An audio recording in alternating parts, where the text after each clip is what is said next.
de la Rosa to ICC. Alam niyo po si Bato de la Rosa, once na nakakarinig ho yan ng tungkol sa International Criminal Court, mga kababayan, kulang na lang makita nyo, nanginginig yung kamay niyan eh. Naalala nyo?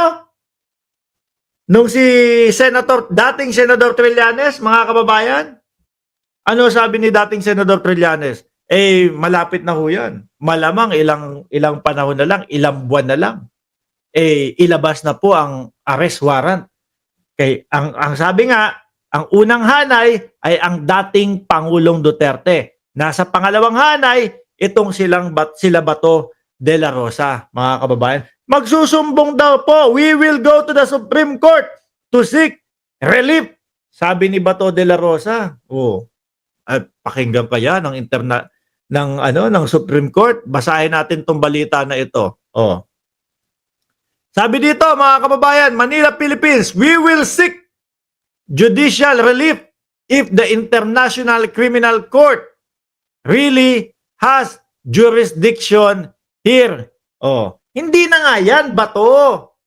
Paulit-ulit naman tayo, paulit-ulit kami sa mga vlog namin. Panigurado naman kahit papaano nanonood kayo sa mga vloggers. Oh, yung mga vloggers, hindi naman kami senador. Mga simpleng tao kami na naiintindihan. Yung kape-pexman ni Bato, sabi ni pambansang nanay, oh. Di ba? Mga simpleng tao naiintindihan kung ano yung posible na maging way. Oh. Na sa inyo, my way yun. Di ba? Sabi ni Pedro Sanchez, Sir Ramos, may bayad mga yan. No? Diehard sila kay Duterte kahit mali ay ipaglalaban din nila. Ganyan ang aso ni Digong. O sabi ni Wilfredo Nivadura, naghahamon si Bayang Magiliw. Oh, nakalimutan ni Bato na lupang hinirang yun eh. Anyway, mga kababayan, tayo mga simpleng tao, nakikita natin at naiintindihan natin kung ano yung posibleng maging way, no? Para umabot sa kamay nila, sa mga palad nila, sa mga opisina nila, yung arrest warrant o warrant of arrest pag pinagbali-baliktad. Diba? Tobats, walang jurisdiction. Pero ang malinaw na sinabi ng tawag dito, ng Secretary of Justice na si Boying Remulla, mga kababayan, pati na din po si Bersamin, mga bossing. Executive Secretary ng Pangulo, ano sabi? Maaari, wala na tayong koneksyon o wala nang jurisdiction ng International Criminal Court sa atin. Pero pag yan, humingi ng tulong, no? Pag yan, humingi ng tulong, mga kababayan, sa Interpol, imposible na hindi maging pabor doon sa hinihinging tulong, no? O doon sa Interpol, yung maging resulta ng kanilang ng kanilang sagot. Pag nag-request ang Interpol, hindi pwedeng hindi pagbigyan. Di ba? Sabi ni Florante Tan, hinay-hinay ang salita mo, kapatid. Okay, nakakalalaki ka na ng husto. Gusto mo ng away? Sabihin mo ng diretso. Gusto ko ng away! Okay na? Okay na.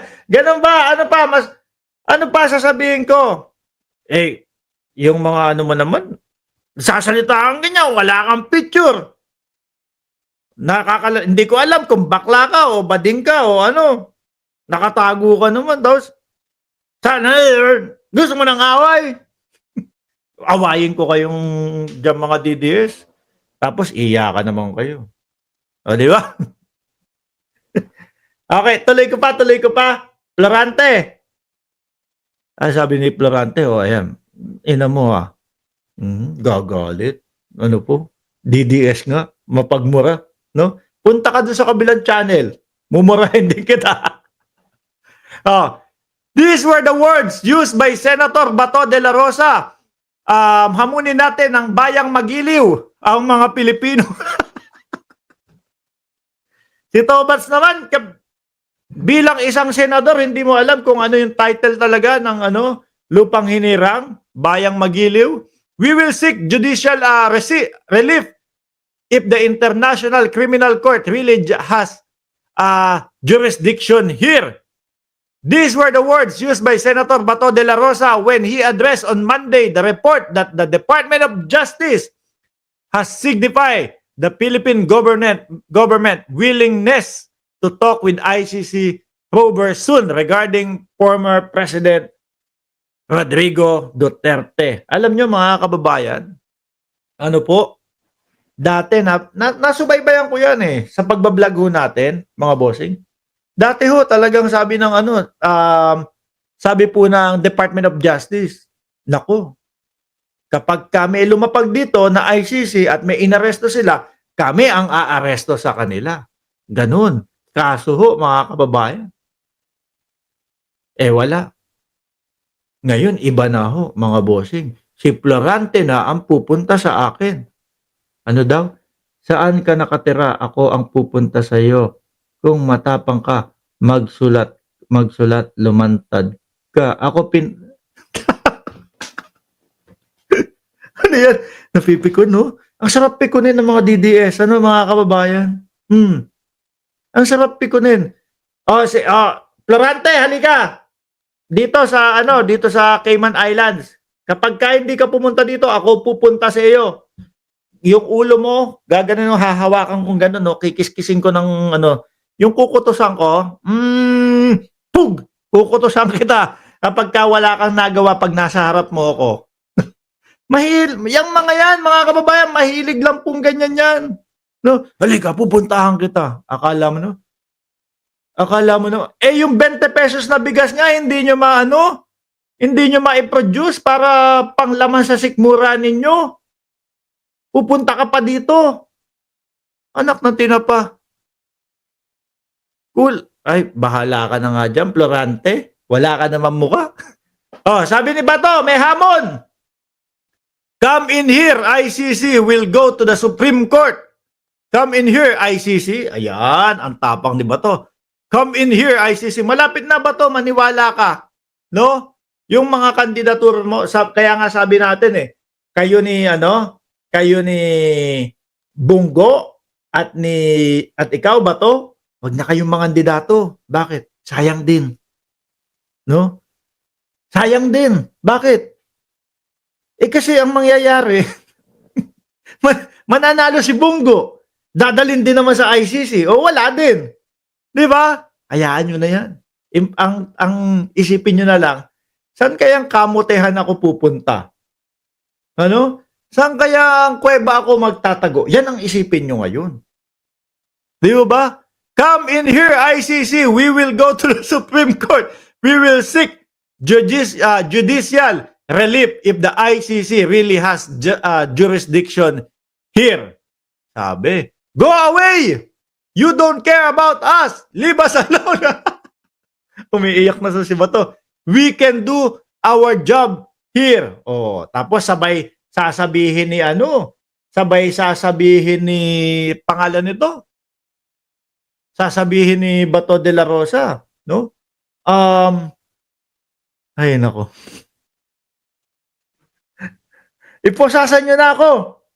Ito ang kamay ko, Trillanes. Posasan mo na ako. Ikaw ang mag-serve ng warrant of arrest sa akin. Nandiyan na. Napasugod tuloy yung kaibigan natin na Senyolo. Tanga ka, Florante. Ako naka-virgin kay Laura. Supot ka. Huwag niyang pagtulungan dyan Huwag niyang pagtulungan si Florante. Alam niyo naman, BO yan Tapos eto pa, mga kababayan. Meron pang isa dito. Bato de la Rosa din no? Pasensya na, madami kong iniisip Dumagdag pa tong si Bato de la Rosa. Pakisuportahan po yung channel ni kaibigang Niolo Random News. Ako, kung gusto nyo nung katatawanan, kung gusto nyo nung hahagalpak kayo sa kakatawa, ayan, bisitahin nyo po yung Niolo Random News. Nandun din ako araw-araw. Nakikinig ako dyan. No? Habang nakikipagbardagulan yan. Pag kinantahan kayo ng ano ba yun? Ano ba yung tugtog doon? May favorite akong tugtog kay Niolo T-I-I-T pa. Yun ang favorite ko doon. Sino yung mga nakikinig doon? T-I-I-T. Hindi ko lang alam yung mismong letra